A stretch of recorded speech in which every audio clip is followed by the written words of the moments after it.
Voilà, D'accord, Bing, c'est mort. Hein.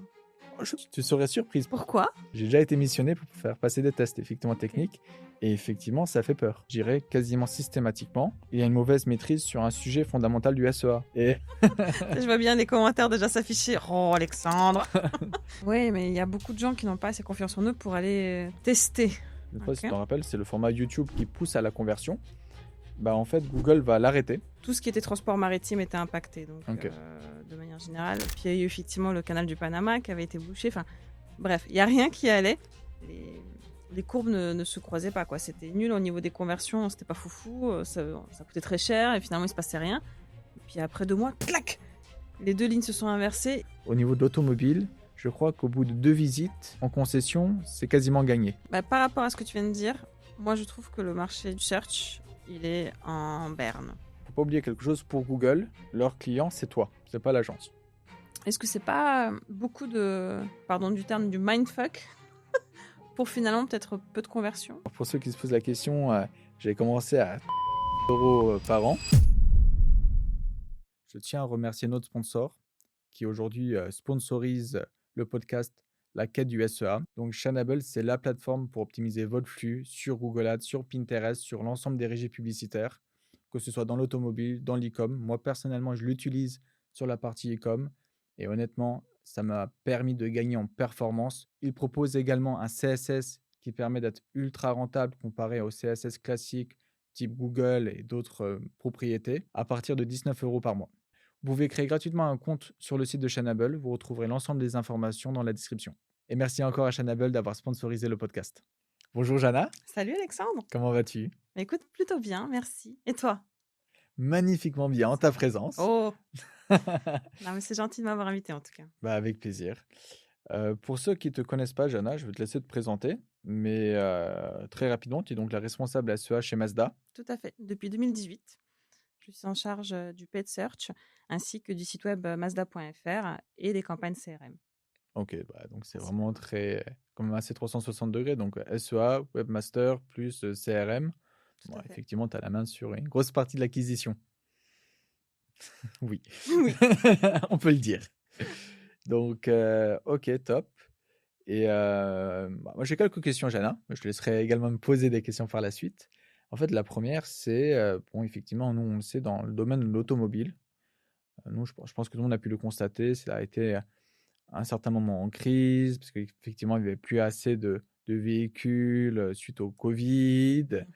Et donc, globalement, comment ça a impacté ta stratégie search? Qu'est-ce que vous avez potentiellement fait? Alors, je ne parle pas nécessairement de Mazda, mais de manière générale, comment le marché automobile a réagi sur la partie paid SEA, et peut-être pas qu'en SEA.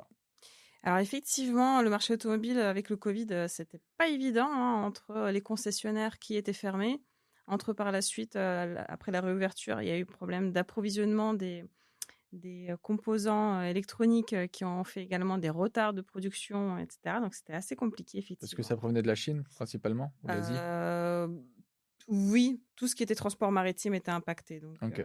de manière générale. Puis il y a eu effectivement le canal du Panama qui avait été bouché. Enfin, bref, il n'y a rien qui allait. Et effectivement, pendant ces temps compliqués, on a choisi de désactiver certaines campagnes qui n'étaient effectivement pas nécessaires. Ok. Parce que pour notre réseau, le réseau Mazda, nous avons des campagnes qui redirigent les internautes vers le site web concessionnaire avec le mot-clé Mazda et ville. Donc ces campagnes-là, on les a désactivées puisque évidemment, les concessionnaires étant fermés pendant le Covid, c'était pas utile de faire des dépenses dessus. Néanmoins, nous avons gardé nos campagnes marques pour continuer à générer de la considération. Justement, voilà, ok, c'est un temps mort le Covid, mais c'est pas pour autant qu'on va tout arrêter.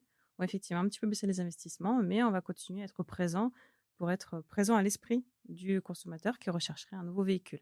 Donc là-dessus, notre stratégie n'avait pas fondamentalement changé, puisque nous avons continué à avoir de la visite plutôt naturelle. Voilà. Donc on a baissé les trends, mais on les a quand même sauvegardés toutes nos campagnes. D'accord. Bah, je pense que là, il y a un superbe sujet à pouvoir aborder.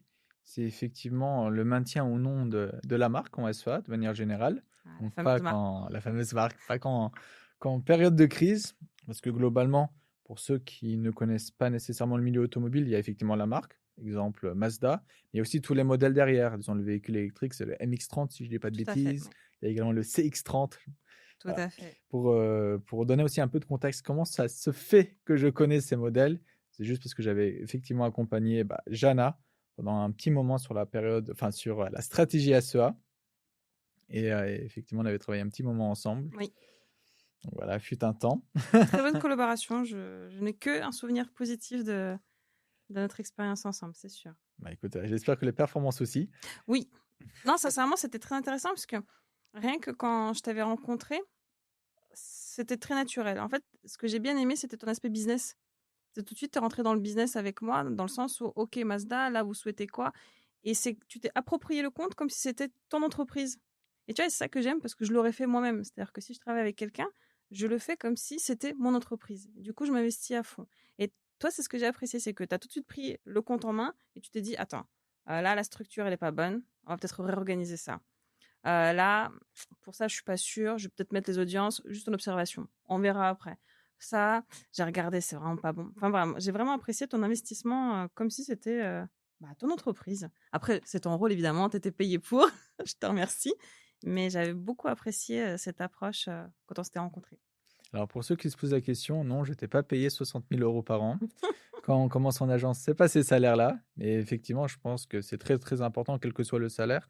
À partir du moment où on se sent investi d'une mission, tu m'avais quand même donné ta confiance par rapport à la récupération du compte. Mm. Parce que précédemment, il y avait une experte SEA qui était donc partie. Il fallait donc reprendre en main le compte. Je pense que chaque consultant a une certaine vision de la chose.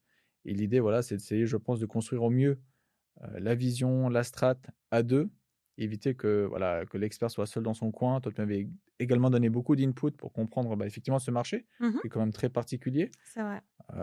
D'une certaine manière, il peut être très simple en disant on achète de la voiture électrique, etc.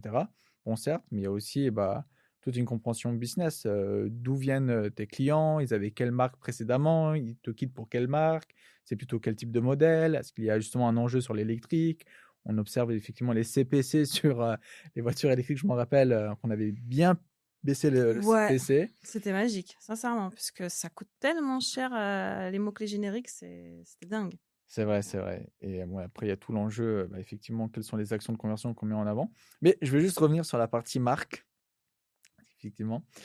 Donc, effectivement, la marque, qu'est-ce qu'on en fait? Est-ce qu'on l'achète? Est-ce qu'on la met en pause? Est-ce que fondamentalement, il faut la protéger quoi qu'il arrive, même dans le doute? Quel est ton avis par rapport à cette situation?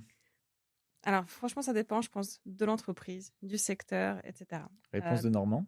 Oui, mais en même temps, c'est vrai. Regarde, les publicités Carglass, carglass.fr, c'est-à-dire que vraiment, eux, ils se doivent de protéger leur marque et donc de faire des campagnes brand, puisque effectivement, la personne va faire réparation de pare-brise, elle a Carglass en tête, mais elle va cliquer sur le premier lien qui apparaît, pensant que c'est Carglass tellement c'était obvious, tellement Ouais. c'était évident, tu vois. Donc eux, je comprends pourquoi ils achètent le mot-clé Carglass. Pour eux, c'est logique. Il y a une telle concurrence là-dessus, ok. C'est comme un mot-clé générique dans la tête de l'internaute, en Exactement, fait. exactement. C'est comme Sopalin pour Essuie-tout. Enfin, tu vois, l'association est déjà faite dans l'esprit du consommateur. Nous, Mazda, on est un constructeur qui n'est pas si important sur le marché français, puisque c'est pas notre marché d'origine.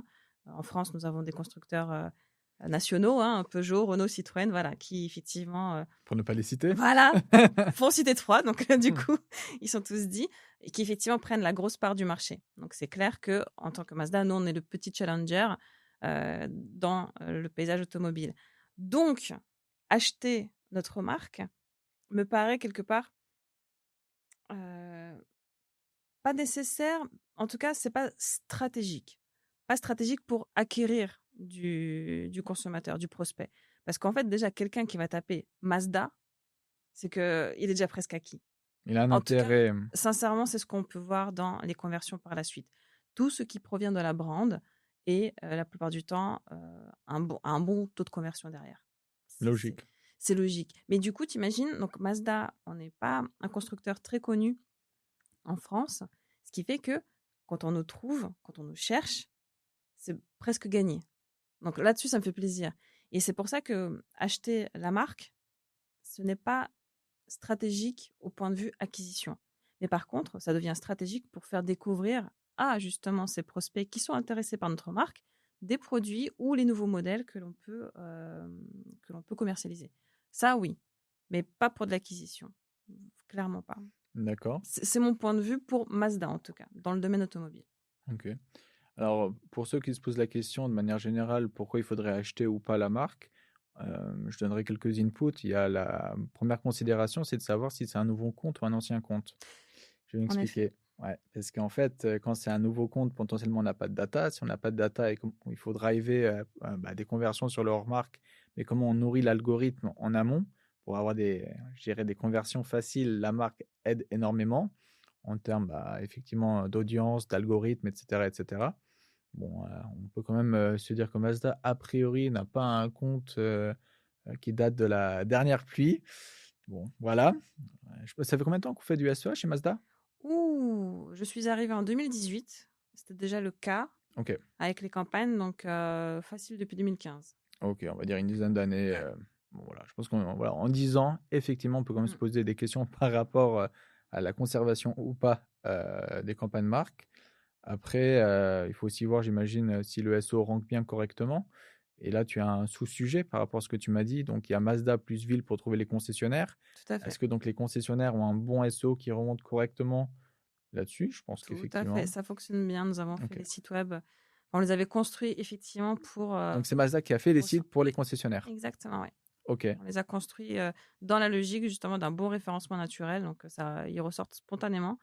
Et en plus, effectivement, dans les campagnes que l'on fait marque, on y ajoute les extensions de lieux avec les fiches Google My Business pour aussi faire driver le trafic vers ces sites. D'accord. Et donc, ça veut dire que potentiellement, en termes de stratégie, il y a peut-être une stratégie un peu d'omnicanalité, c'est-à-dire, on peut quand même l'imaginer, un internaute vient sur le site, bon, a priori, on n'achète pas une voiture en ligne, enfin, pas aujourd'hui, Pas chez Mazda, pas- pas tout de suite. On peut en réserver une puisque nous avons sorti un site de stock VN Ok. en ligne. Voilà, on peut réserver un véhicule afin d'être sûr de l'obtenir si jamais on est intéressé. Mais non, pas d'achat en ligne, on n'est pas Tesla, en tout cas pas jusqu'à présent. Voilà, c'est pas dans la stratégie, effectivement. je comprends. Et du coup, il y a effectivement tout ce qui va se passer sur le site. J'imagine, il y a des brochures, donc dans l'eau de brochures, il y a aussi dans l'automobile, pour ceux qui ne le connaissent pas nécessairement, ne le savent pas nécessairement, il y a tout ce qui est, on va dire, configuration de voiture. Tout à fait. Donc début, fin, potentiellement il y a du chat, potentiellement il y a du call, comment on va traquer d'ailleurs ces appels par la suite pour les remonter correctement. Bon, tout ça, c'est ce qui se passe en ligne finalement. Et il y a cette partie concession. Qu'est-ce qui se passe chez le concessionnaire? Alors, pour faire simple, à partir du moment où on a des fiches Google My Business qui sont linkées au compte Google Ads, on peut remonter normalement le nombre de visites que les campagnes auraient potentiellement produites en visite en concession. À l'époque, j'ai gardé un chiffre en tête, si je ne dis pas de bêtises. Au niveau de l'automobile, je crois qu'au bout de 2 visites en concession, c'est quasiment gagné. Oui, C'est bien ça? ouais, je crois que c'était le bon chiffre. Ouais. Vraiment, le fait de se déplacer en concession une fois, c'est pour s'assurer que ce qu'on avait vu sur Internet, ce qu'on avait configuré nous plaît. Et si on y revient, c'est que C'est fait. Donc, c'est-à-dire que le risque lié, en fait, une visite en magasin, mais qui ne soit pas finalement, enfin, en pour la marque concession, Mazda, ouais. Mazda, est relativement faible. Oui. Ok, bon, ça c'est quand même un énorme Ouais. avantage en termes de tracking. On discutait sur le précédent podcast avec Benjamin, justement, sur cette partie attribution. Justement, je pense qu'il y a une attribution qui est quand même, on va dire, avantagée dans ce sens-là. Mais c'est vrai que quand tu m'avais mis en place les visites en magasin, j'étais assez dubitative de me dire vraiment, là, ce qu'on voit, c'est de vrais chiffres. Et c'est vrai que tu m'avais rassuré en me disant comme quoi Google fait très bien les choses. Il ne fait pas exploser les chiffres pour te faire vendre plus ou te faire croire qu'en investissant plus, tu peux avoir plus de visites. Comme quoi, il y a une triangulation. Enfin, tu l'avais super bien expliqué. Enfin, voilà, cette partie technique où moi, j'ai pas le temps de m'y intéresser, comment fonctionnent les algorithmes. Tu m'avais donné, tu m'avais donné pas mal d'explications qui m'avaient bien plu, rassuré et surtout que je pouvais à mon tour transmettre à la direction pour leur expliquer le fonctionnement de Google et de nos campagnes, de ce que ça peut apporter. C'était Alors, je vraiment n'ai cool. pas reçu de mug Google ni rien. Je n'ai pas été corrompu par cette régie publicitaire. C'est bien, t'as réussi. Voilà. J'ai jamais eu de mug. Ouais, voilà, c'est peut-être la grande déception de ma carrière. Mais en dehors de ça, en fait, je pense qu'effectivement, ce qu'on peut se dire, qu'à partir du moment où on remonte les visites en magasin, Mm. en concession en l'occurrence, c'est de partir sur une moyenne en disant, imaginons que la campagne A produit en moyenne 50 visites en concession par mois, pourquoi pas. Demain, on augmente les budgets, on peut piloter à la valeur, il y a ce qu'on veut mettre dans les actions de conversion. Et donc, c'est effectivement voir s'il y a une croissance. Si demain, on passe de 50 à 80 visites en concession, on peut quand même se dire qu'il y a une corrélation directe par rapport à ça. Est-ce qu'il y en a réellement 80 qui ont été visités, le magasin ou la concession par les campagnes?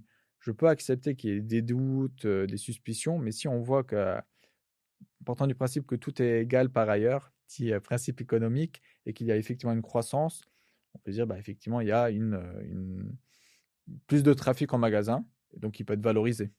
Oui, c'est vrai que ça peut être intéressant. On n'a pas Voilà. encore développé ce point. D'accord. Bah, ça, c'est tout un sujet de reporting aussi. C'est qu'est-ce qu'on veut voir dans le reporting.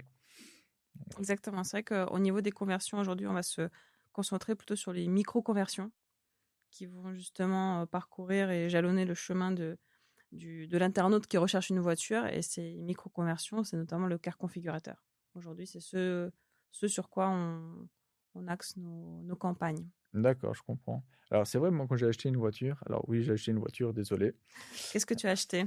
je ne répondrai pas. D'accord. Par contre, j'ai testé le CX-30, petite publicité pour Mazda. Franchement, ça a été incroyable. Tu nous rappelles le slogan de Mazda? C'était Drive Together. C'était pas le plaisir de la conduite? Le plaisir de la conduite, tout à fait. Ça reste toujours. Mais Drive Together, c'est comme ça qu'on le traduit en français. Le petit astérisque, c'est le plaisir de la conduite. Bah voilà, bah franchement, Donc, tu as c'était apprécié impulsif. l'expérience de la conduite. Ah, franchement, oui. Oui, oui, Top. très, très bon. Honnêtement, je pense que Mazda a tout à gagner à se faire connaître davantage. Je suis tout à fait d'accord avec toi. C'est vrai que c'est une petite. Enfin, donc Mazda est une marque japonaise. Tout à fait. Et c'est vrai que à partir du principe, comment dire cela? Si on connaît un peu le Japon, on sait ce qui est produit au Japon est très souvent de bonne qualité. Bon, ils font des bonnes montres, je pense à Seiko, ils font de bonnes voitures, je pense à Mazda. Ils font beaucoup de choses qui sont pas mal, mais effectivement, il faut faire l'effort de découvrir. Et si on parle un peu de marque, je crois que Mazda a un petit souci dans le sens où il est entre deux gros blocs. Mazda, c'est comme une voiture premium qui pourrait faire de la concurrence à Mercedes, mais n'est pas reconnue comme étant une valeur aussi luxueuse que Mercedes, à tort ou à raison. Et elle est donc par défaut plus chère qu'une Peugeot, une Renault, etc. Donc il y a quand même un positionnement stratégique qui est un peu complexe. Alors que sur d'autres marchés, hein, Mazda, on peut le dire, hein, fonctionne très très bien, je Tout à pense fait. en Asie, etc. Même en Pour sa Allemagne. carte, bon, même en Allemagne, bah voilà. Ou justement Ils ont des Mercedes est constructeurs en roi. plus. Donc, Volkswagen, Mercedes, bon, il y a Mazda maintenant. Bon. voilà. C'est un vrai sujet. Pourquoi finalement en France il y a du mal? Pourquoi Mazda a du mal aujourd'hui finalement à percer le marché français, sachant comme tu l'as dit, en Allemagne ça se passe plutôt bien. Alors je sais pas dans les autres pays européens, si c'est plutôt les pays du Nord où ça cartonne, les pays du Sud où il y a plus de faiblesse ou pas du tout, c'est une exception franco-française. On est une exception. Ouais, Franco-française. ouais. La France, c'est vraiment un pays. D'Astérix et Obélix. Ouais. Ça résiste. Irréductible gaulois. Sincèrement, c'est vraiment ça. Ok. Mais ouais, non, c'est vraiment la considération qui aujourd'hui pêche et la notoriété. Et c'est là où justement, comment on fait avec le search pour apporter de la notoriété? Parce que donc, tu vas pas acheter de la campagne, enfin, tu vas pas acheter la marque Mazda si personne ne pense à taper Mazda. Donc moi, la question aujourd'hui, c'est comment est-ce que je peux apporter de la notoriété via le search? Ah bah Avec les campagnes génériques, c'est ce que je me dis. alors oui, oui. Mais pas que. Alors bah, Google Ads, c'est pas que du search. C'est vrai qu'il y a aussi la partie YouTube, c'est ça. YouTube, display, Gmail, enfin voilà, c'est comme une grosse régie publicitaire aujourd'hui, pas mal de possibilités d'activation. On pourra en parler si tu veux de la PMax, hein, mais Ça a super bien fonctionné. Je me rappelle encore quand on l'avait lancé. Ça a fait des superbes résultats quand on s'était mis en place. Et encore une fois, pareil, je te remercie puisque un jour tu m'appelles. Au fait, Jana, t'as entendu parler de PMax? On a la bêta qui s'ouvre, on peut faire les tests. Non. Du coup, enfin, voilà, tu m'avais expliqué comment ça fonctionne. Enfin, tu peux peut-être le réexpliquer pour ceux qui ne savent pas. bon, bah pas de souci. Bah, alors, en plus, il y a une nouvelle mise à jour qui arrive. Il y a une PMax, je sais pas si tu es au courant pour le coup, une PMax qui est dédiée à l'automobile. C'est véhicule feed, non? Oui, voilà, mais c'est une PMax c'est pas une PMax par le format PMax que tu vas pouvoir récupérer un feed véhicule où tu vas pouvoir puber sur l'ensemble des inventaires comme une PMax à la lead gen ou au shopping, mais qui est dédiée à la partie véhicule. Ça va arriver, c'est en train d'arriver. Il y a déjà les alpha et les bêta en France. Donc le sujet, c'est effectivement comment être accompagné au mieux. Et là, je vais juste faire une parenthèse. Aujourd'hui, nous, on est accompagné par, on a un sponsor, mais Ouais. ce sponsor, j'ai pris beaucoup de temps à justement aller le choisir, le sélectionner et il est ultra qualitatif. C'est Shanable. Alors pour ceux qui ne connaissent pas Shanable, c'est le concurrent direct, de Lengo, c'est un gestionnaire de flux et D'accord. aujourd'hui, ils ont la possibilité, ils sont en train effectivement de également se spécialiser dedans sur la partie, véhicule, feed et ils le font déjà en fait pour certaines marques automobiles. Donc, C'est-à-dire, ils créent leur Google Merchant Center où c'est. bah, en fait, ils aident à la création du flux. Et après, le flux est géré par Shanable, par cet outil-là, où Ok. toi, tu as la main, où tu vas pouvoir faire de la segmentation, par exemple, de produits. Est-ce que imaginons, tu vas faire des produits. Bah, par exemple, dernièrement, nous avons le CX-80 qui va sortir, un Alors, SUV CX-80, 7 places. SUV, bah, voilà. Tu peux avoir, imaginons, par segmentation, par type de véhicule, SUV, électrique, nombre de places. Et tu peux aller aussi assez loin dans la réflexion. Et là, je le tire de l'e-com. Ça va être, par exemple, en termes de stock. Est-ce que tu as beaucoup de stock? Si tu as beaucoup de stock, donc potentiellement, tu voudras l'écouler plus rapidement et tu vas, disons, diminuer ton target ROAS en disant, bah, en fait, moi, je suis prêt à dégrader ma renta pour écouler ce stock parce que ce stock pèse, en fait, dans mon inventaire et je perds de l'argent. Au contraire, tu vas dire, bah là, j'ai plus beaucoup de stock, donc je vais augmenter mes ROAS parce que je sais qu'ils vont se vendre. Donc là, je veux gagner un maximum de rentabilité. Donc, tu as une question de renta, de stock, potentiellement de saisonnalité, mais là, ça, c'est particulier.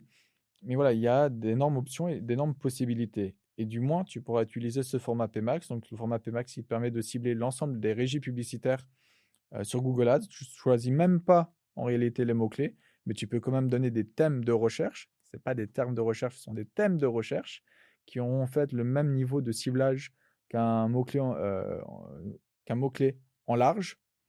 Ok. Très intéressant. Tu peux également donner effectivement des signaux d'audience. Alors les signaux d'audience, c'est pas des audiences, c'est pas du ciblage. Tu vas recommander à la PMax de cibler Des gens qui souhaitent déménager? par exemple, en fait, tu vas lui donner toutes les audiences qui te semblent pertinentes. En plus, sur Google Ads, tu as de la chance, je m'en rappelle bien, il y a les audiences de constructeurs, C'est vrai. les gens qui sont intéressés par Peugeot, Citroën, Audi. Audi, voilà. Tout ça, tu peux le renseigner. Tu as toute ta partie First Data, donc base CRM. Je crois que c'était fini, ça. Non. Alors, oui et non. Je vais donner un peu plus de détails. Tu peux renseigner en fait, ta base CRM, donc tes clients actuels, par exemple, si tu veux faire la fidélisation. Mais en fait, par défaut, tu auras des audiences lookalike qui vont se créer. Tu n'as plus accès à ces audiences lookalike, mais elles vont exister en back-office. Google va quand même aller utiliser ce qui existe pour faire des audiences similaires, tout simplement. Mais c'est vrai que si tu veux utiliser les audiences lookalike, alors tu peux. C'est pas sur l'AP Max, c'est pas sur le search, c'est pas sur le display, c'est uniquement sur la demande gen. Ok. Voilà, tu peux faire du lookalike de base CRM, tu peux faire du lookalike de trafic. Donc il y a quand même des choses qui sont vachement intéressantes que tu peux aller exploiter. La demande gen, pour moi, est le format le plus sous-exploité et le plus pertinent en On est d'accord, 2024. Demand Gen, c'est l'ex-Discovery. Je vois pas ce qui a Tout à fait. changé. Ils ont changé de nom. Alors, il y a aussi alors, il y a le nom qui a changé, Ouais. il y a des options de ciblage qui ont changé.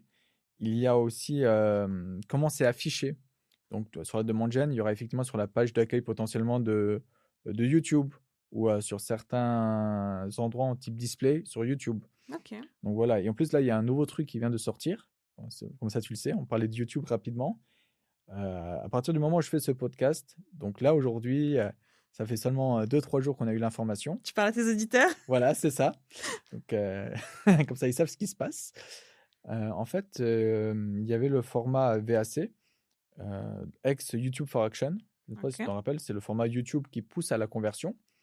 Bah, en fait, Google va l'arrêter, tout simplement, pour Ok. l'intégrer dans la demande gen. Ok. Voilà. Donc, pour te dire, la demande gen est en train d'être un format consolidé où tu as la main sur les audiences. Tu as le choix de stratégies type soit smart bidding pour aller chercher de la conversion, ou au contraire, on parlait de notoriété et de branding, tu peux faire des stratégies type maximiser les clics. Donc, tu vas chercher un maximum de trafic avec un CPC donné. Donc, la demande gen devient un format super intéressant sur des emplacements publicitaires pas très utilisés. Je pense par exemple au réseau Discover, à Gmail. C'est vrai que j'ai l'impression que Discover, enfin, le réseau Discover, personne ne l'utilise, hein. Alors, tu as un iPhone ou un Samsung? J'ai un iPhone. Bah voilà.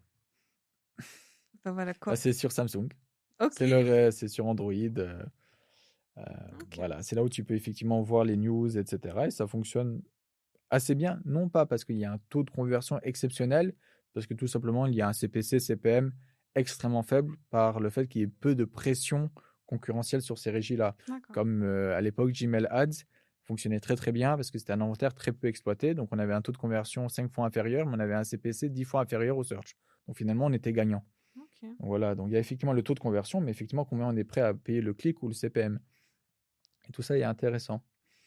Donc voilà, donc tu as la PMax Drive to, il y a aussi une PMax Drive to Store, hein, j'en ai pas parlé, mais qui pousse donc à la visite en concession, potentiellement. C'est assez particulier. À l'époque, il y avait Waze. Waze, Oh mon Dieu, que j'adorais Waze. Pas personnellement, paix à ton âme, Waze, mais c'était super. Enfin, on avait fait effectivement des campagnes avec Waze. C'était, je pense, le meilleur canal, rentabilité, visibilité, action, conversion. Enfin, c'était vraiment plutôt au top. chouette. Ouais, et normalement, Google l'a acheté pour justement faire quelque chose avec. Et malheureusement, on attend. Et t'as des nouvelles peut-être?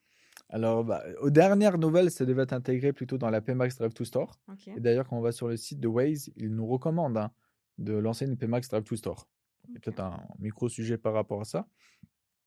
Mais voilà, il y a quand même aujourd'hui des alternatives qui aident. Et c'est vrai, on attend que Waze soit réellement disponible sur Google Ads pour pouvoir avancer sur des stratégies, bah, soit Auto, soit Drive to Store directement. Auto, Ok. donc c'est online to offline ou offline to online, ça dépend dans quel sens. Mais donc voilà, il y a quand même des sujets vachement intéressants. Après, enfin, je veux pas dire, mais Google, ils sont chouettes, mais pour l'univers automobile, ils sont pas toujours adaptés, hein.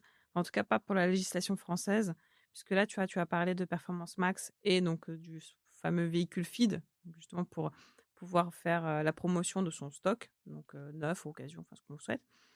Et tu vois, en France, pour communiquer sur un véhicule neuf, il y a certaines réglementations à mettre en place. Tu as des étiquettes énergie à ajouter, tu as des textes de mobilité, tu as les consommations, les émissions de CO2. Enfin, voilà, il y a des petites notions franco-françaises qui n'existent pas en soi dessus. Et c'est vrai qu'aujourd'hui, Google ne propose pas d'office quelque chose de réglo et carré pour aller avec le marché français. Donc, pour le moment, enfin, moi, j'ai pas vu de constructeur français, en tout cas, le mettre en place. On a été approché par Google pour commencer à le faire. Je parle de véhicules neufs, hein. Oui. Sur l'occasion, c'est moins strict. Mais sur le neuf, c'est un peu compliqué en ce moment. Donc, souhaitons que ça avance. Bah, je sais que c'est en train d'avancer, je sais qu'il y a des tests qui sont faits avec certains constructeurs, donc aucun doute que ça va aller dans ce sens-là. Alors, ce qui est intéressant, c'est que de mon point de vue, alors effectivement, j'accompagne des annonceurs sur la lead gen, sur l'e-com. Avec toi, à l'époque, c'était aussi avec l'automobile.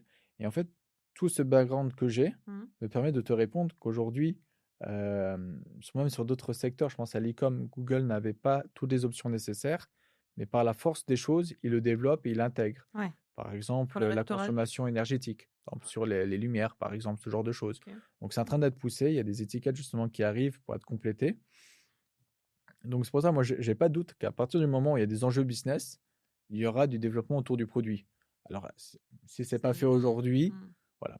Et c'est vrai, il faut quand même le garder en tête. Google a vraiment deux marchés de prédilection. Le premier, c'est les États-Unis. Ils testent tout, ils ont les alphas. Je ne sais pas s'il y a quelque chose avant alpha, mais potentiellement, ils l'ont également aux États-Unis. Et ce qui est assez particulier, il y a aussi le marché asiatique. Je pense à l'Inde. J'ai vu énormément d'alpha en Inde Ça va? que Ok. nous, on n'a pas en Europe, qu'on n'a pas nécessairement d'ailleurs aux États-Unis. Donc, c'est très, très intéressant de voir ce qui se passe sur le marché asiatique. Je pense au Betacard, par exemple. Donc, si il y a des logiciels type SaaS, etc., on- tu vois les emplacements shopping avec les Ouais. cartes qu'il y a, disons, tu cherches, je sais pas moi, un vélo, tu vois qu'il y a des vélos. Bah, en fait, dans certains pays, tu cherches logiciel de comptabilité. Bah, là, tu vas voir en fait des annonceurs publiés sous forme dire d'étiquettes, Ok. comme sur Shopping, pour pousser justement leurs produits. Donc des CRM, des ERP, ce genre de choses. Ok, au service. Non, c'est Pas plutôt que le là pour du produit. logiciel pour l'instant, Ouais. de ce que j'ai pu comprendre. D'accord. C'est intéressant. Et Voilà. comment tu es au courant de ça, en fait? Comment je suis au courant de ça? J'ai mes Comment est-ce que petits tu as tes secrets. sources? Alors, ce qui est très rigolo, c'est que des fois, je suis au courant avant Google de certains éléments. Ok. Et oui, parce qu'en fait, Google étant une organisation gigantesque, en Europe, ils sont pas nécessairement au courant de ce qui se passe aux États-Unis ou en Inde. Ok. Donc, il suffit d'avoir des contacts un peu partout. pour pouvoir remonter la donnée et voir ce qui est intéressant pour nous. Alors moi, j'ai de la chance d'avoir beaucoup d'annonceurs sur beaucoup de secteurs d'activité différents, ce qui fait que j'apprends en fait d'un secteur à un autre et que je peux renvoyer en fait ce savoir-faire et ces découvertes sur d'autres annonceurs, OK. ou du moins nous y préparer parce que les bêta cartes, je les attends encore. Mais demain, on aura réellement l'option et la possibilité de les lancer correctement sans avoir, on va dire, d'options un peu cachées. Bah, je saurais comment publier, gérer ce format.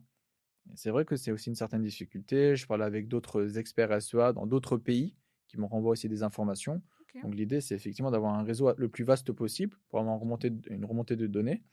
Mais si on reçoit, il faut aussi donner. Voilà, c'est quand même la base. On ne C'est peut pas que bien. prendre. D'accord. Donc c'est ça. OK, parce que je me posais la question, d'où tu tenais tes sources? Est-ce que c'était juste la newsletter Google qui te faisait, C'est seulement. voilà, non, mais c'est pour ça, parce que je la reçois aussi et je trouve pas des informations miraculeuses dedans. En tout cas, pas autant d'informations que tu pouvais partager, donc OK. Merci Ouais, pour l'info. pas de souci. Mais là, il y a effectivement, ils font des vidéos actuellement Google sur des sujets assez particuliers. C'est plutôt bien fait. Je dirais en termes d'introduction. Mmh. Alors, souvent, c'est en anglais, mais là, ils le font de temps en temps en français. Je dirais que le gros plus, c'est de au moins comprendre l'anglais pour pouvoir se renseigner au maximum. Il y a quand même un sujet par rapport à ça. Je pense que le marché français est un marché important, mais comparé aux Américains, c'est plus Ouais, je pense complexe. que ouais, on n'est pas Voilà. si important que ça. Mais peut-être qu'en Europe, on pèse, tu vois. Je me dis comparé à la Belgique, voilà, on dépense vachement plus en France. C'est pas de OK. leur faute, hein, parce qu'on a combien d'habitants en France? 80 peut-être? Voilà, bon, j'espère, si quelqu'un me corrige par la suite. Et Je vois bien les commentaires déjà s'afficher. «Oh Alexandre!» 69 millions, bah, excusez-moi. Et donc voilà. Et j'ai quelques questions par rapport à aujourd'hui, à comment toi tu vois le SEA. Alors effectivement, le SEA en 2024 a beaucoup changé comparé au SEA qu'on connaissait en 2019-2020. Toi, pour toi, le SEA reste un levier d'acquisition primordial? Bah, par rapport à ce que tu viens de dire, moi, je trouve que le marché du search, il est en berne. Pourquoi? Parce que j'ai l'impression qu'il y a justement, alors soit on me le dit pas, qu'il y a de nouvelles manières d'utiliser Google, qu'il y a de nouveaux outils qui sortent, qu'il y a de nouvelles manières de performer. Mais en tout cas, moi, j'ai une impression que on stagne. Clairement, on stagne. Donc, c'est pour ça que tu me dis qu'est-ce que tu attends du SEA ou c'est quoi l'avenir ou pour moi aujourd'hui, c'est juste un must-have sur lequel voilà, les investissements sont faits. Ça avance tout seul, ça coule tout seul et il n'y a pas de il y a pas de gros chamboulements. Ok, Je te dis ça parce qu'avec la sortie justement de Discovery, c'était de super. Morgan. Enfin franchement, c'était topissime quand on avait fait justement le MX-30, notre véhicule électrique dessus. Ça avait performé de dingue, justement, ça avait apporté de la notoriété au modèle. C'était topissime. Aujourd'hui, Discover, enfin, demande De Gen, là, Morgan. j'ai pas l'impression que c'est aussi performant. Ok. Est-ce que c'est une habitude qui fait que j'attends un effet waouh? Peut-être. Pareil pour Performance Max, au début, quand on avait sorti cela, voilà, les chiffres, c'était les, les courbes ne se croisaient pas, quoi. C'était nul au niveau des conversions, c'était pas foufou, ça coûtait très cher et finalement, il se passait rien. Et puis après 2 mois, clac! Les deux lignes se sont inversées et effectivement, beaucoup de conversions pour un coût vraiment minime. Enfin, c'était topissime, quoi. Et là, aujourd'hui, je sais pas si c'est pareil, l'algorithme qui s'est essoufflé, le fait qu'on n'ait pas changé de modèle, qu'on communique avec les mêmes assets, qu'on n'ait pas remis à jour les annonces. Enfin, je sais pas si tu as des tips peut-être à donner pour justement redonner un petit coup de jeune à Performance Max, parce que à part donner plus d'argent, enfin Google demande Ok. toujours plus d'argent. Mais est-ce qu'il y a d'autres manières de Ok, le de redynamiser? l'optimiser ou redynamiser, je l'entends. Alors, tout ce que tu dis est vrai. Ça veut dire changer les annonces, changer les créas. Il y a une fatigue publicitaire qui peut exister. Mettre à jour la base de données, par exemple ta base CRM. Ça aussi, ça va vraiment aider. La mettre à jour au moins tous les 3 mois et si possible toutes les semaines ou tous les mois. Ah, carrément. Ah oui, parce que D'accord. justement, comme ça, tu gardes la data assez fraîche. Et Ok. on peut aller aussi plus loin dans ton domaine. Ça veut dire remonter potentiellement les conversions depuis les concessions vers Google Ads pour piloter alors soit à la vente, soit à la vraie visite où on la valide. Enfin voilà, il y a pas mal d'options qu'on peut mettre en place. Ça mérite du travail, c'est pas évident. faut aussi qu'il y ait un volume. Il y a aussi une décision au niveau, Volume. C'est vrai voilà. qu'aujourd'hui, le volume, c'est pas notre point fort, en tout cas. Je peux l'entendre, mais voilà, il y a quand même des actions un peu annexes qu'on peut imaginer. Est-ce que c'est une visite qualifiée? On peut quand même remonter sur des étapes un peu antérieures où il y aura nécessairement plus de volume. Bah, imaginons que sur, 100 personnes intéressées, tu as effectivement 10 ventes, bah, mieux vaut plutôt, aller remonter les 100 personnes intéressées, tu auras quand même plus, de data. Alors effectivement, hein, au niveau de l'efficacité, ça fonctionne, hein. Enfin vraiment, comme je t'ai expliqué, ceux qui ont tapé Mazda ont cliqué Mazda. Derrière, il y a eu une demande de devis, il y a eu un essai et ça c'est fort probable que ça a été transformé. Mais c'est vraiment pour, redynamiser, avoir plus sans forcément investir plus. Je l'entends. Alors effectivement, toute la partie créa, bon, dans tous les cas, tu as aussi tous les jeux d'audience. Il y a aussi alors soyons honnêtes, aujourd'hui tu es accompagné par une agence et je pense qu'il y a eu, voilà, même en discutant avec, Benjamin, voilà, on le reconnaît, assez facilement, il y a des turnovers autour de 25-30. Donc il y a potentiellement, bah, plusieurs experts qui sont passés sur ton compte. Voilà, il y a plusieurs, explications possibles. Il y a effectivement, qui est ton expert, qui est ton account manager. Est-ce qu'il est bon? Est-ce qu'il est junior? Est-ce qu'il est senior? Est-ce qu'il est incroyable ou est-ce qu'il est juste moyen?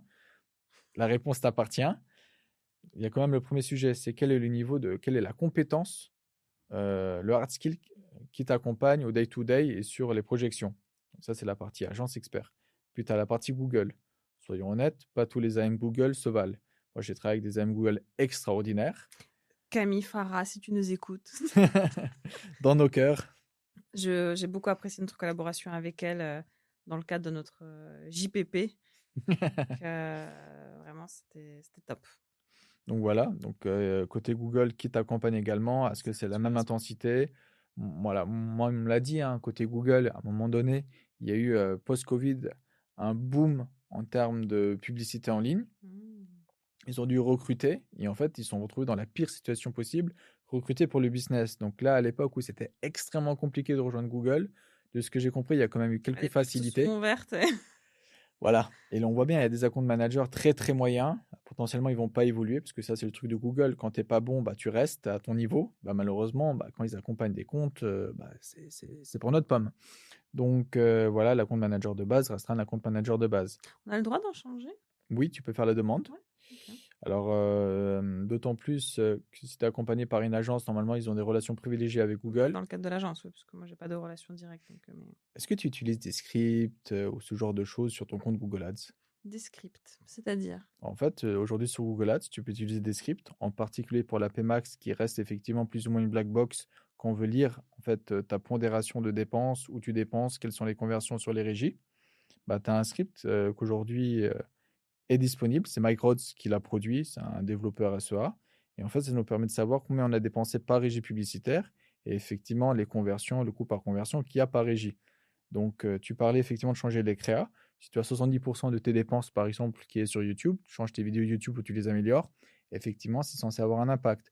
Ou au contraire, imaginons tu dépenses 5 sur du display, tu changes tes créas display, en théorie, ce sera limité, mais peut-être tu ne dépenses que 5 en display parce que tes créas ne sont pas bonnes. OK. Donc ça donne, vraiment des insights super intéressants pour pouvoir la, piloter, ta Pmax. Tu peux également faire de l'exclusion, donc exclure, par exemple, ta marque de la Pmax. Je trouve ça, c'est un peu cheaté lorsque les gens laissent ta marque dans ta Pmax parce que autant l'acheter en campagne search classique et tu laisses ta Pmax aller sur les autres réseaux, et sur les autres sémantiques que tu n'as potentiellement pas acheté. Mmh. Tu peux exclure, toute la partie, par exemple, application mobile au niveau du compte. Comme ça, tu sais que tu vas pas diffuser sur, des applications de jeux. On sait, c'est pas possible, c'est pas bien.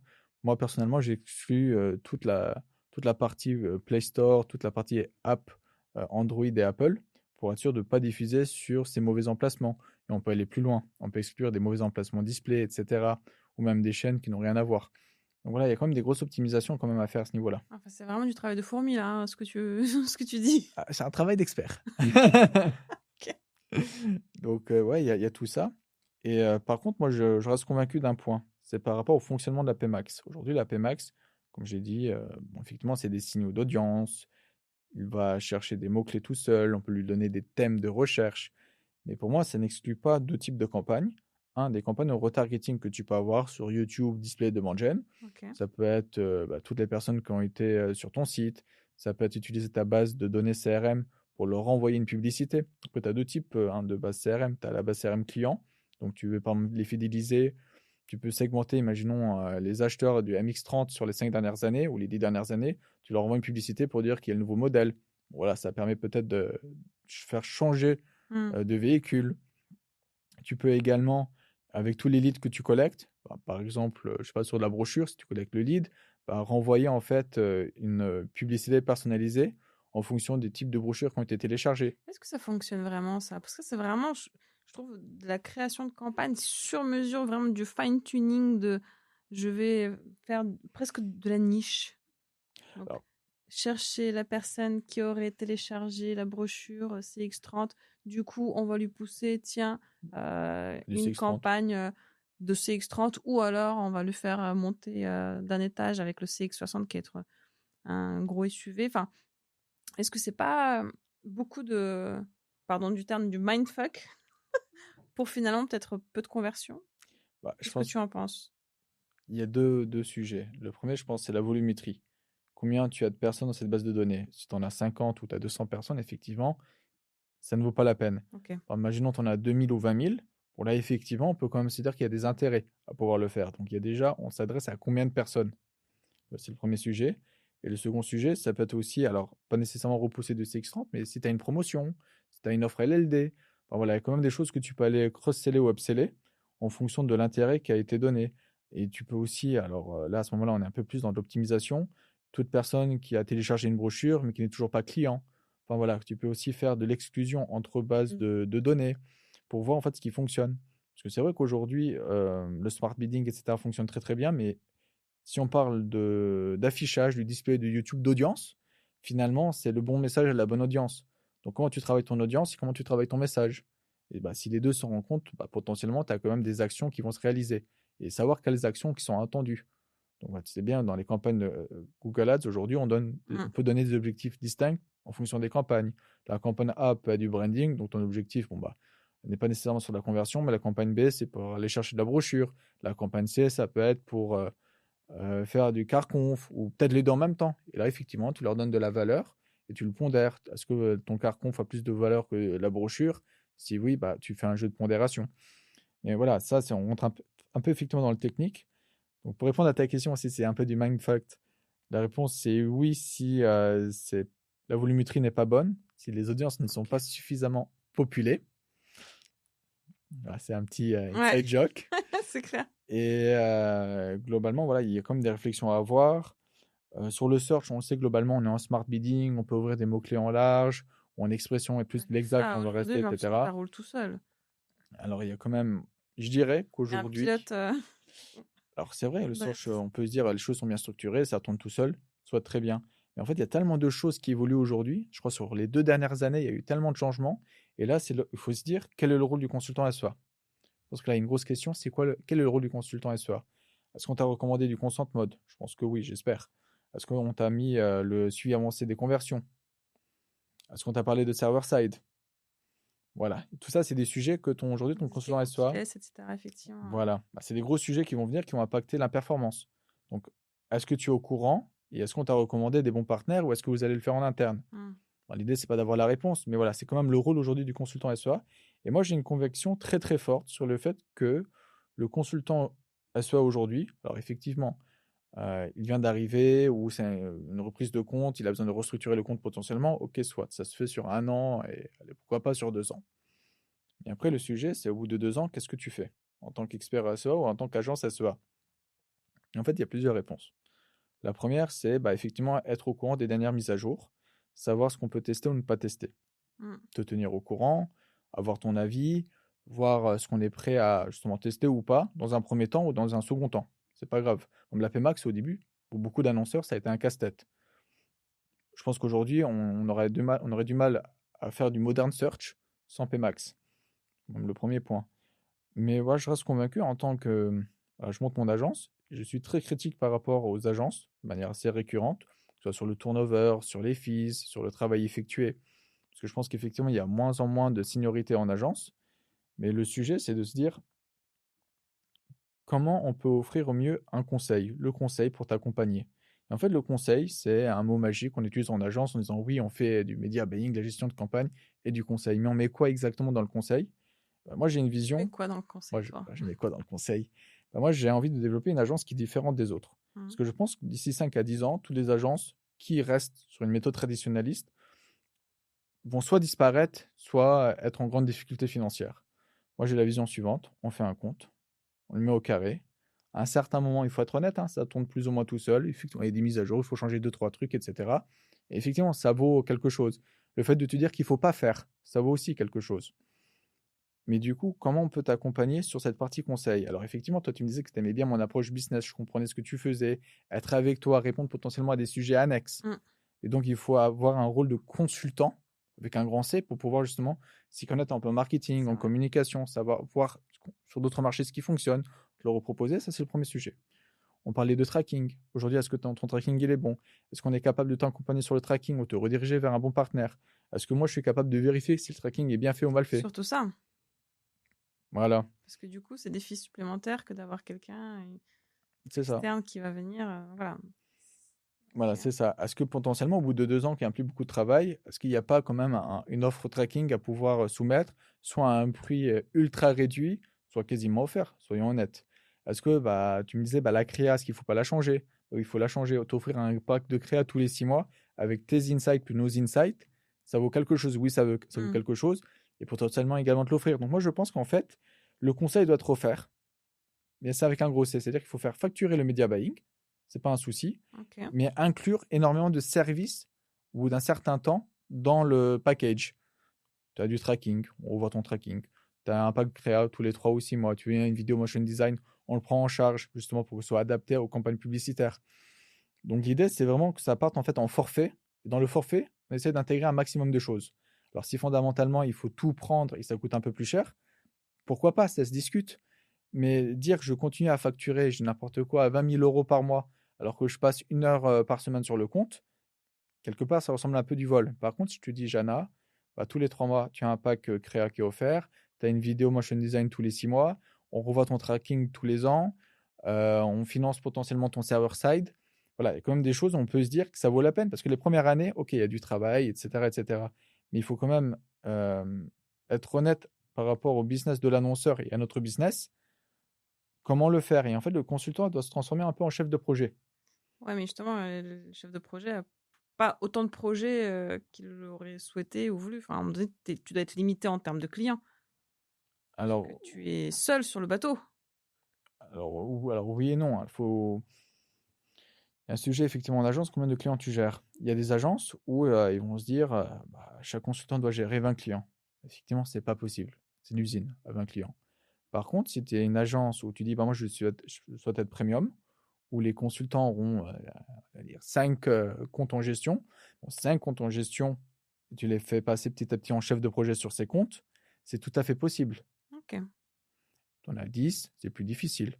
20, c'est pas possible.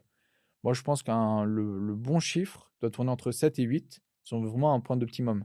Pour 5, il n'y a pas de discussion, c'est tout à fait possible. On peut monter jusqu'à 7, 8 pour des questions de renta. Et après, effectivement, moi, Alexandre, je connais bien ton business, par exemple. Je t'ai accompagné sur toute la partie media buying. J'ai fait tes audiences, j'ai fait tes campagnes YouTube display. Bah, une fois par semaine, une fois par mois, on va se poser, on va voir ce qu'on peut faire comme créa. Je vois qu'il y a des problèmes de conversion et de tracking. J'ai identifié quels sont les problèmes. Alors, soit effectivement, je demande à un partenaire d'intervenir. Si ça fait encore une fois 2, 3 ans qu'on travaille ensemble et qu'il n'y a plus tellement de travail, je ne m'explique pas comment moi, en tant qu'agence, je devrais te le refacturer 3 fois le prix que ça me coûterait. Bon, le minimum, c'est de refacturer le coût break-even, à mon avis. Ça, c'est mon avis. Et moi, je vois ça, en fait, il faut que l'agence média, même en tant que spécialiste, moi, je me vois mal faire une agence 360 degrés. Par contre, je veux être accompagné en interne par les meilleurs experts SEA sur le marché, c'est mon objectif.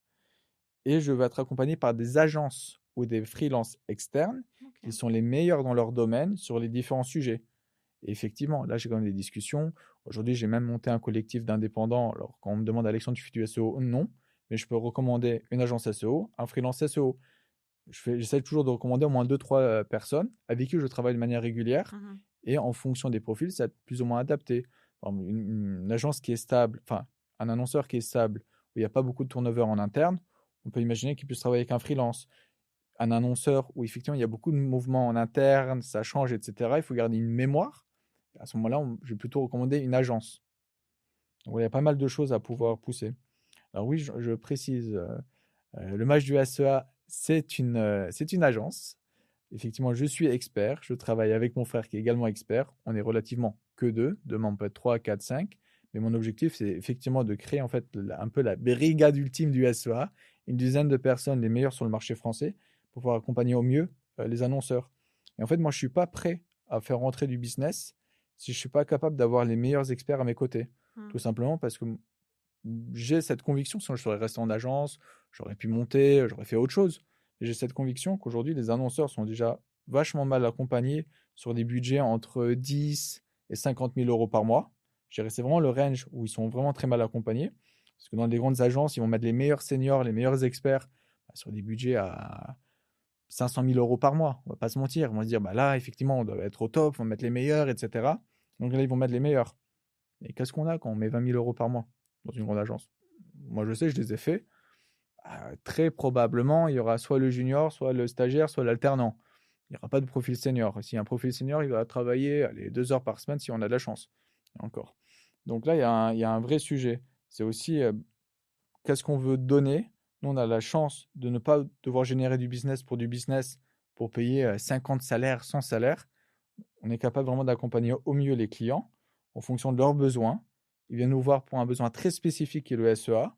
Après, charge à nous de pouvoir les accompagner sur les autres leviers, sans être expert sur ces leviers, mais en ayant une toute confiance sur les experts qu'on va recommander. On va OK, s'appuyer dessus et les piloter en fait.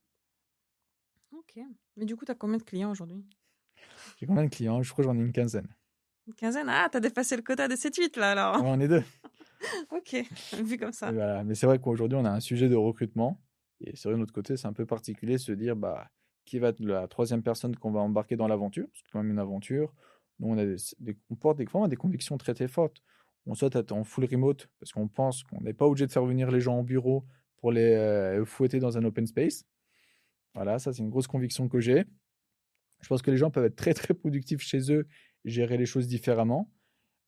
Effectivement, je pense jusqu'à 5-10, c'est tout à fait gérable. Après, on se posera des questions. Si on n'a pas mieux fait également de donner une possibilité de rencontre au sein des équipes. Bon, ça, c'est des sujets RH et culture d'entreprise. Ça, c'est fondamentalement dans ma tête parce que moi, en fait, je souhaite vraiment monter une équipe Ouais. à taille humaine. Mais du coup, chacun est indépendant? Non, C'est vraiment salarié finalement? voilà. OK, Ça, c'est un peu l'objectif que j'aimerais avoir. Avoir une agence de niche en SEA OK. où on surpasse 99% du marché. On vient nous voir pour un besoin unique. Imaginons, tu as besoin d'avoir un électricien, tu veux voir un électricien, tu veux pas avoir un mec qui fait électricien, plombier et le parquet. Il y a quand même un loup là-dedans.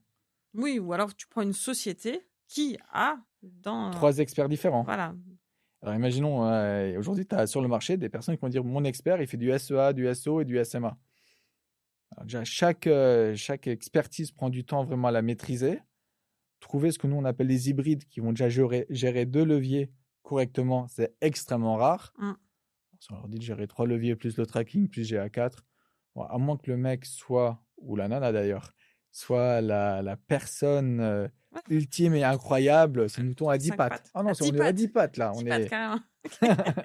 voilà, c'est le truc improbable. Bah, j'imagine que ça doit exister, mais voilà. J'espère qu'ils sont payés à hauteur de leurs compétences pour le coup.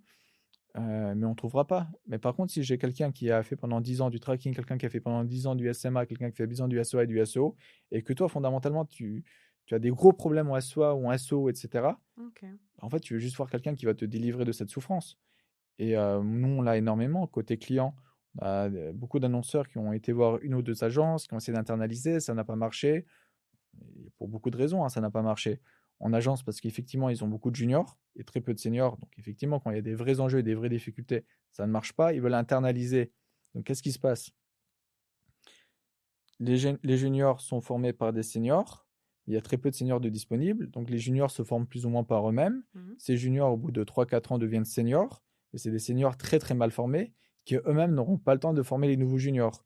Et en fait, ça doit faire une dizaine d'années qu'on est dans cette boucle. Et là, effectivement, on paye les pots cassés par rapport à ça. Donc, quand ils veulent internaliser quelqu'un qui a 3 ou 4 ans d'expérience en agence, on a intérêt de faire passer une batterie de tests, en fait, avant de les intégrer. Bah, vous en faites passer des tests, vous? Alors moi, j'ai déjà été missionné pour faire passer des tests, effectivement, OK. techniques.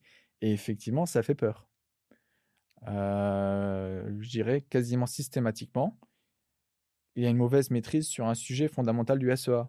Par exemple, je demande est-ce que voilà, vous avez fait des campagnes broad avec des mots-clés en broad?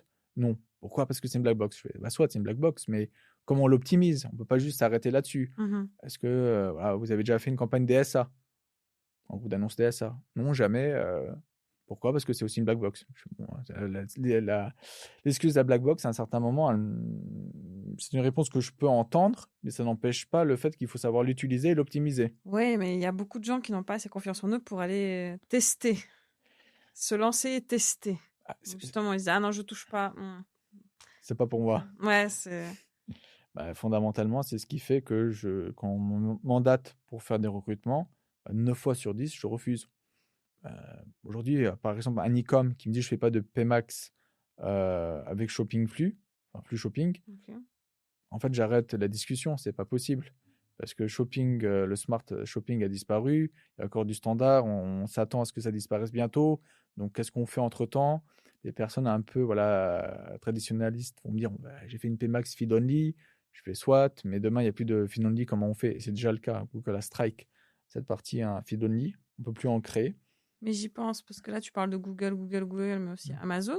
Si tu parles des domaines e-commerce. Est-ce que Alors vous maîtrisez également, alors la réponse, c'est oui. À l'époque, j'avais géré, la partie PPC Amazon, d'Unilever. PPC? Alors PPC, c'est SEA, enfin, c'est OK, pay per click, OK, en anglais. Alors le SEA, ça m'a fait rire, c'est très franco-français. OK. Dans les autres pays, ils n'utilisent pas SEA, ils disent PPC. Très bien. Voilà, PPC, pay per click, parce que c'est le médium d'achat. Le PPC d'ailleurs, quand tu fais attention dans GA3 ou GA4, c'est écrit PPC en termes Tout de à fait. Mais tu me dis, il y a ouais, peut-être ouais. une autre, Non, signification pour Amazon en particulier, mais voilà. OK, très bien. Et Axel l'avait fait pour Samsung.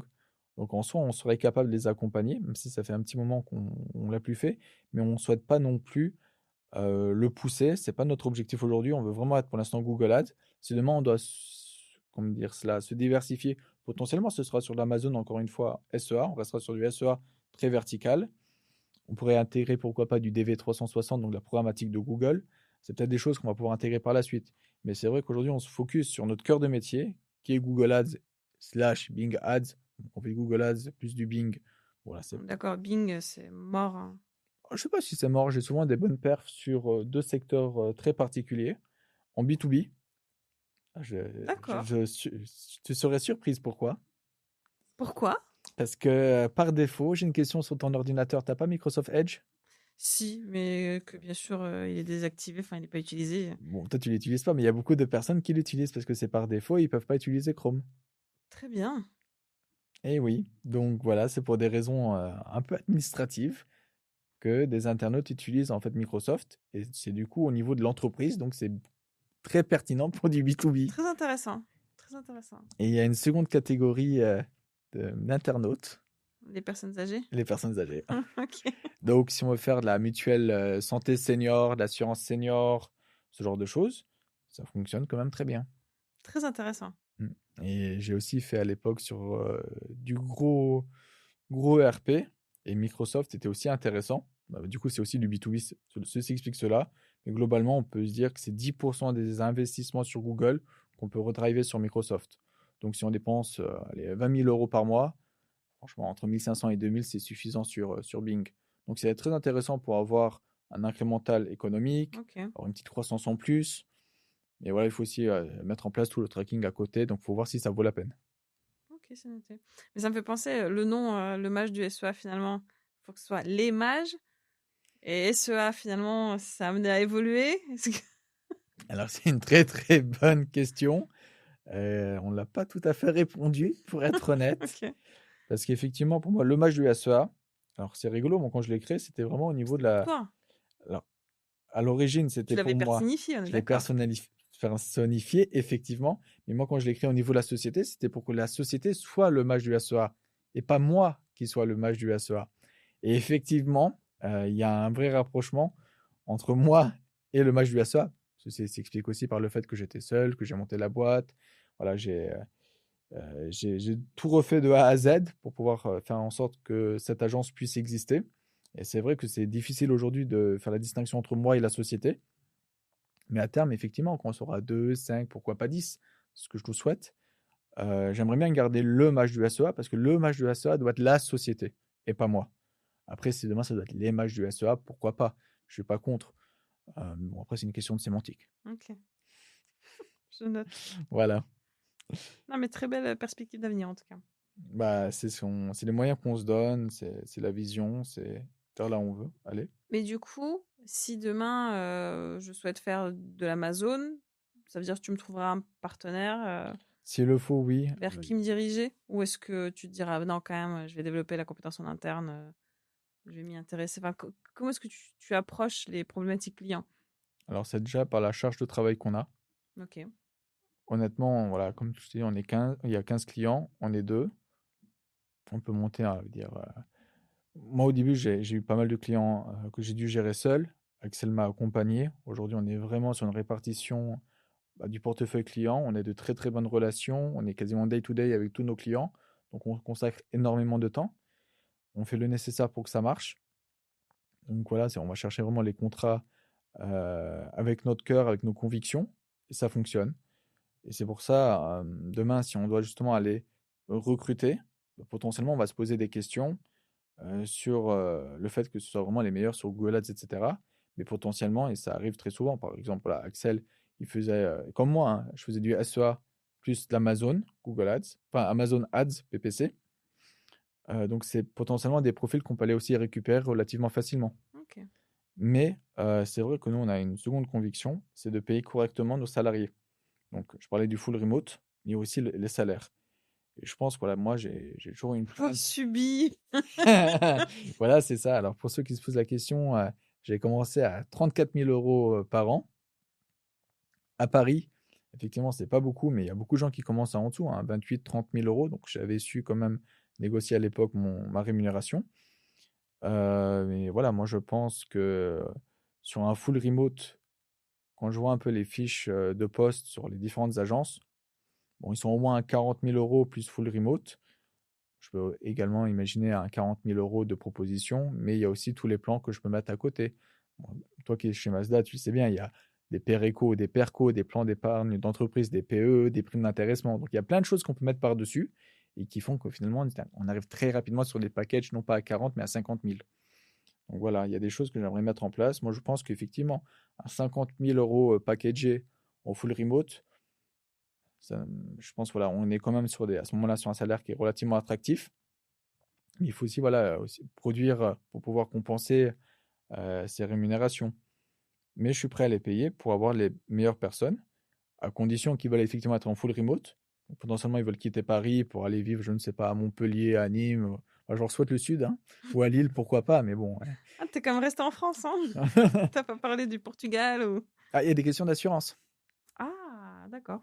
Voilà, donc c'est mieux vaut rester en, en Europe, à minima. En France, c'est mieux. Mais c'est vrai qu'en soi, on peut se balader, on va dire, moins de 6 mois par an dans un autre pays. Il n'y a pas de souci, même par rapport à la résidence fiscale. Mais bon, ça, c'est des sujets annexes. Alex. Mais voilà, moi, c'est vers quoi j'aimerais me diriger aujourd'hui. Ok, c'est bien à savoir. Et du coup, tu as du temps pour appeler tous les jours tes clients, pour On est deux. échanger avec eux Alors, il y a Vous un- trouvez le temps tous les deux pour... Alors nous, on a un fonctionnement, c'est que on échange effectivement par visio, on se met d'accord si c'est toutes les semaines, toutes les 2 semaines ou une fois par mois. C'est un truc qui est d'office. On monte nous-mêmes nos dashboarding Ok. avec soit honnêtement un Looker Studio, soit avec des produits beaucoup plus complémentaires en fonction du besoin du client. Et ce qu'on fait aussi, c'est qu'on crée des groupes WhatsApp. Ok. Donc en fait, on est accessible sur WhatsApp quoi qu'il arrive. Alors, je ne vais pas dire H24, mais quand même Ça veut pas dire loin. quoi, demain, tu as une petite info, tu as discuté avec quelqu'un, paf, tu vas envoyer un petit WhatsApp à ton client. En fait, j'ai vu, Et pourquoi pas? Pourquoi j'ai pas? été à une présentation, et il y a un outil ou un truc sympa, j'ai pensé à vous. Pourquoi pas? C'est tout à fait possible. Tout comme s'il y a une urgence sur le compte, on remonte l'information. Vice-versa, tu peux me dire demain, en fait, il faut à tout prix lancer, je sais pas, demain les journées portes ouvertes, c'était pas prévu. Bah, tu me l'envoies sur WhatsApp, je dis OK. et c'est parti, c'est fait, ça part en production, en mise en ligne. Donc ça permet d'être ultra flexible, de recevoir toutes les demandes urgentes, Mmh. au lieu d'envoyer un mail, recevoir le mail, répondre au mail, etc., etc. Sur WhatsApp, l'information circule extrêmement rapidement et ça nous permet d'être très proche justement de nos clients. On ne les laisse pas tomber, on n'est pas difficile d'accès. Au contraire, en fait, on a beaucoup de clients qui ont tendance ils apprécient ça, à dire qu'on est vraiment différent des autres agences parce qu'on communique énormément. On préfère en fait surcommuniquer que sous-communiquer. OK. Ça marche plutôt bien, effectivement, parce que là, nos clients savent où on va, pourquoi on va, et s'il y a des itérations à faire en cours de route, on les fait. OK. C'est plutôt bon à savoir. Mais pareil, là, tu parlais donc de la France, des experts français, etc. Mais la plupart des clients, enfin, ils peuvent être amenés à communiquer les résultats en anglais à leur filiale, On parle anglais. à leur siège, etc. Enfin, vous êtes aussi structuré pour être Allez. opérationnel en anglais. Alors, je vais te dire, moi, j'ai un client qui est en Asie. Ok. La responsable marketing est vietnamienne, donc j'ai 1 heure par semaine en full anglais. Avec une Tout vietnamienne. avec une vietnamienne, mais elle parle très très bien Ah, l'anglais. ok. Je fais des calls en anglais et tous les reportings sont également en anglais par rapport justement à cette situation. Donc en fait, voilà, je pense pas qu'on soit les meilleurs du monde en anglais, mais je pense que pour la France, on a quand même un très très bon niveau. Et si demain, effectivement, on a euh, comment dire cela, des partenaires internes, donc des personnes qui vont nous rejoindre dans cette aventure, qui parlent en anglais, si possible nativement, ce D'accord. serait un plus. Mais aujourd'hui, c'est pas vraiment pas un problème cette Ok. partie anglais. Très bien. Donc voilà. C'est bon à savoir. Donc, vous êtes prêt à vous développer Et toi, tu encore parles plus. anglais? Bah, je suis obligée, dans le cadre du travail, effectivement, de l'appliquer quotidiennement Ok. à l'oral, à l'écrit. Pareil, hein, comme tu viens de dire, le niveau, il est pas.